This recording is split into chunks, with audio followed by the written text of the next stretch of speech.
Hello, I'm Meg Salyer, and I'd like to welcome you to the Ward 6 Council Show. Today we have an extra special treat. I've got 3 recent 8th grade graduates from Westminster School here today to talk about 2 projects really that the class took on this year surrounding the idea of poverty in Oklahoma City. And so I'd like to introduce you to them, and then we'll talk about the project. So girls, why don't you introduce yourselves to the viewers, please? I'm Sarah Miller.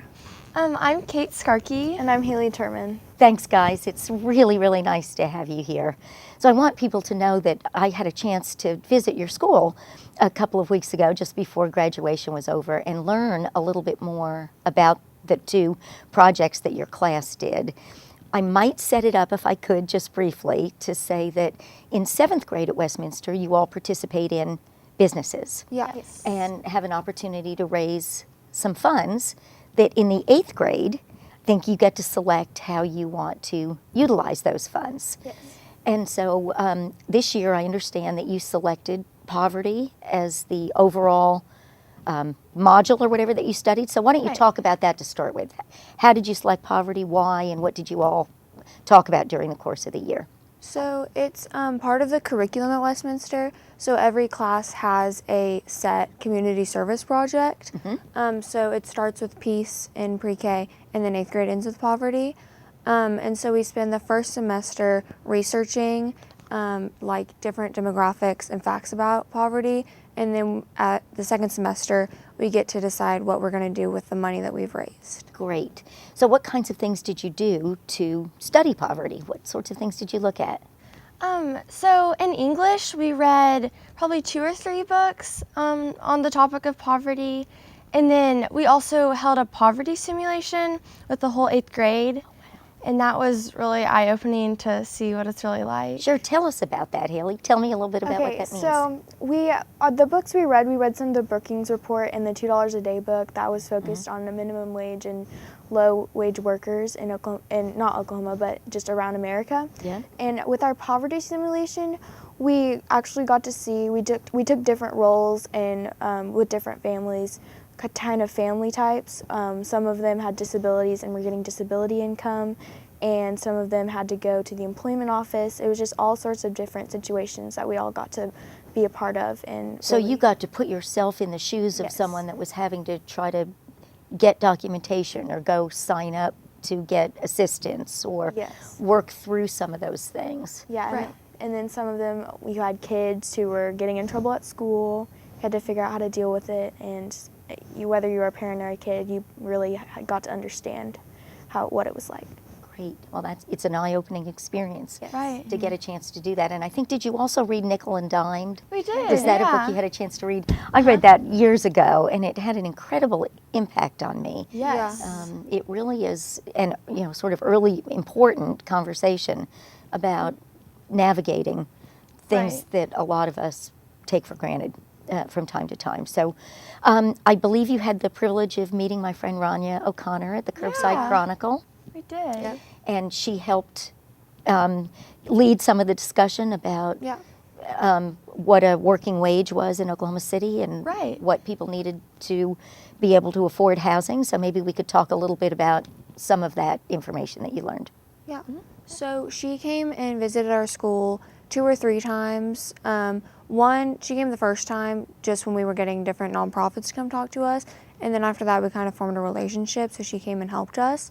But the first time she came, she told us that to be housing stable, that means that a family is not paying more than 30% of their income for housing. And so she told us that a full-time worker would have to be paid $12 an hour to be housing stable. And so that was another eye-opening fact for us because we know that the current minimum wage is $7.25. And so then previously we looked that a family of 2 couldn't live above the poverty line with that, and especially not a family of 4. Right. Yeah. Great. So from that information, you guys came up with an idea. Yeah. So tell us a little bit about what you decided to do. Well, so we decided to create our own organization called WageUpOKC, and we're just focusing on creating awareness that minimum wage in Oklahoma City is only $7.25 an hour, which we think is definitely too low for them to survive. And so we're trying to partner with businesses who agree to pay this living wage of $12 an hour or raise their wages for full-time employees to help families escape poverty. Excellent. So I know that when we were at school, we talked about the fact that the state has passed some legislation that preempts cities from Right. setting any minimum wage that would be higher than what is set at the state.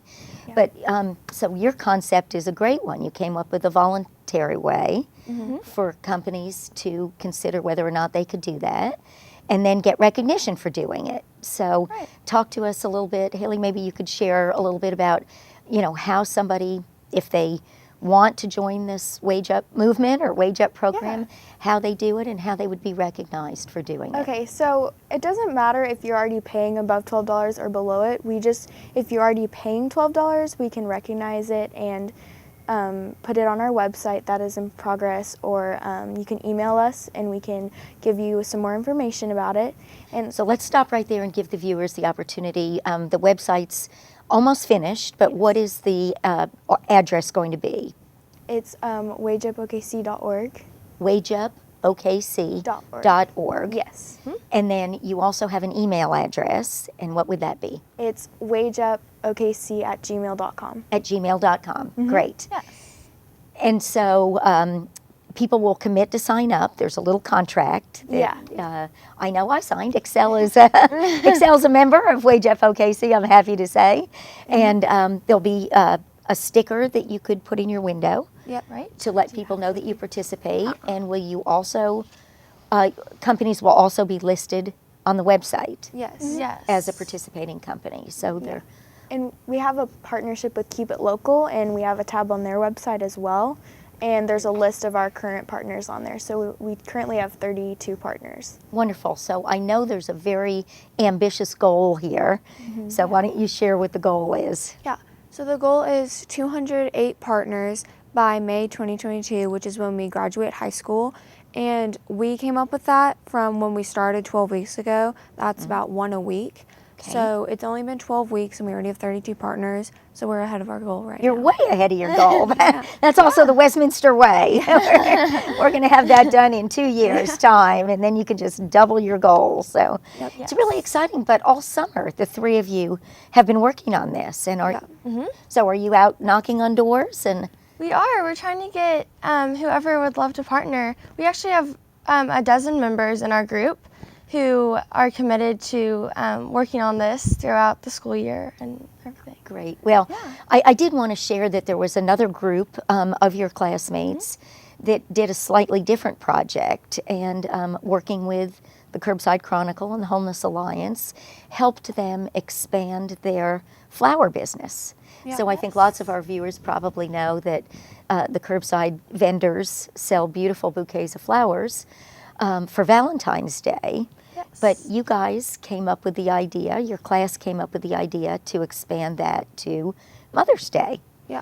And so, I just thought it was such a great story that you were able to invest the dollars that you raised in your 7th grade businesses and helped buy the flowers, actually provide the inventory, but students also designed the bouquets, helped select the flowers, worked on the marketing, helped do the social media, and then actually, helped the vendors put things together. So it was an amazing project, and I believe that you were actually the class was able to double the amount of money they raised and make that contribution back to the Homeless Alliance by selling the flowers. So, I just think that is the best class project I think I've ever heard. It's a really nice hands-on, way to get involved in an area of our community that is difficult. So you had a chance to meet some of the vendors. Yeah, we did. How was that?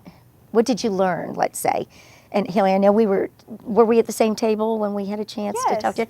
Yeah, so maybe you could just talk a little bit about that. Yeah, the vendor we met with, he had a really empowering story. He was battling homelessness, and when he got more stable and on his feet, he decided to help other people that were experiencing homelessness that needed help, and I think that was really good because he didn't stop with just himself. He decided to go and help other people, and I think that was really inspiring for us because we are not put in that position, but we have the chance and ability to help other people, and I think it's really important that we're trying. Great. I did think that it was a great story, and hopefully you've all had some opportunity to interact, and you've seen folks on the street. So we've done some work here at the city as well with the curbside. We partnered with Cox Communications, who ran a series of PSAs for us, and we did 2 very cute ads. One we produced here in this studio to talk about, when you see a vendor with a green vest, that's, someone that's basically running a small-time business to help lift themselves out of poverty. And we also did Cox did a very sweet animation to talk about the same thing. But, we sort of identified that idea as similar to the red kettle that the Salvation Army uses to identify themselves at Christmas time. And so the vendors are, that's their uniform, and they're really proud of that. And, it distinguishes them amongst, perhaps some other folks asking for money, but not necessarily providing a value in exchange for that. Right. And so it's a great program. And I really think it's made a difference in the way people are perceiving this opportunity in our community. We're beginning to, I really think, have a paradigm shift in people trying to participate in helping this idea of, sort of housing first. I think there are also some shifts that you probably talked about in some of your classwork, where years ago we used to think it would be a good idea to get somebody treatment and then move them into housing. And today I think it's clearer that you're probably much easier to work through treatment and case management if you've got a place to live. And so this idea of housing first is really important. And I know we have a couple of regular vendors. We've got Kevin down at First National Center, and John's outside Kitchen 324, and we've got some other folks on Broadway, and all of them have transitioned into housing. That's great.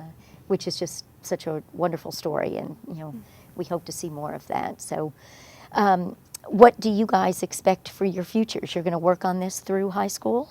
Yeah. Yes. And so you each shared you'll be at McGinnis.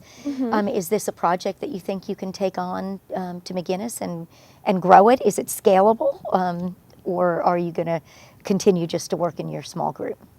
We've talked about sort of making it a teen board for service hours for other students at McGinnis, but we don't have that many jobs available for everyone. Right. And so it just depends on how big we get and if we need more people to come and help us. Great. But we are always looking for people who believe in our mission to help us out. I'd love to hear, just before we wrap up, about what some of the employers, what are some of the businesses saying when you go to call on them? Well, I think a lot of businesses have realized that this living wage is really important to their employees, and so many businesses have recently raised their wages to $12 an hour. Some include Red Coyote, St. Anthony's Hospital, and Bank First. Great. So, well, and we just got Amazon. We have a big fulfillment center over at Amazon. You guys might want to go talk to them. yes. Yeah, we And thought about see it. what that looks like. I think that would be wonderful. St. Anthony made that announcement, I think, at the beginning of this year that they were going Right. to $12 an hour, and that was a wonderful one. But you've got everything from all of those employees to you've got some small business. We talked a Right. little bit about Cam's Cookery today, and Yeah. so they range industry and they range all sorts of things. So we want to encourage businesses to reach out to you by email or go on your website and sign up. It's a really admirable, wonderful project, and we thank you guys so much for coming in to talk to us about it, and wish you all the best. And I know you're going to bust through that record really fast. Thank So you. thanks for coming today. Thank you so much.